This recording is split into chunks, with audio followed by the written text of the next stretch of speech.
अतिशय महत्त्वाची बातमी आपण पाहतोय। गेल्या 5 वर्षांपासून जे प्रकरण प्रलंबित आहे त्या संदर्भातली एक मोठी अपडेट समोर आली आहे। आपण बोलतोय दिशा सालियन हत्या प्रकरणासंदर्भात। दिशा सालियनच्या अंत्यविधी दरम्यानचे फोटो 5 वर्षांनंतर समोर आलेत। चेहऱ्यावरती एकही जखम नसल्यानं आश्चर्यही व्यक्त केलं जात आहे। तर दिशाचा मृत्यू आत्महत्या करून नव्हे तर तिची सामूहिक बलात्कार करून हत्या करण्यात आली होती असा आरोप केला जातोय। 5 वर्षांनी आता तिचे वडील सतीश आलिया यांनी हा आरोप केलेला आहे।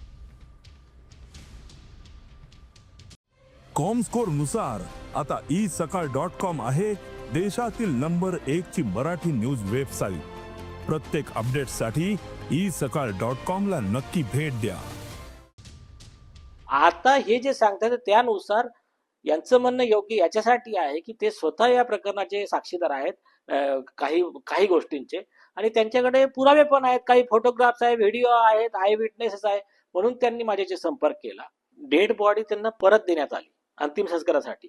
तेव्हा त्यांना लक्षात आलं की याची स्टोरी सगळी खोटी आहे, त्याचे सगळे फोटो, व्हिडिओ, आय विटनेस सगळं आहे आमच्याकडे। बॉडीवर हाड फुटल्याचा, डोकं फुटल्याचा, चेहऱ्यावरचा रक्त काही मार्क नाही आहे। त्याच्यात तो डॉक्टर पण अरेस्ट होणार आहे। तर हे असे याचे म्हणजे प्रथम दर्शनीच एक त्यांचा दुष्ट हेतू दिसतो।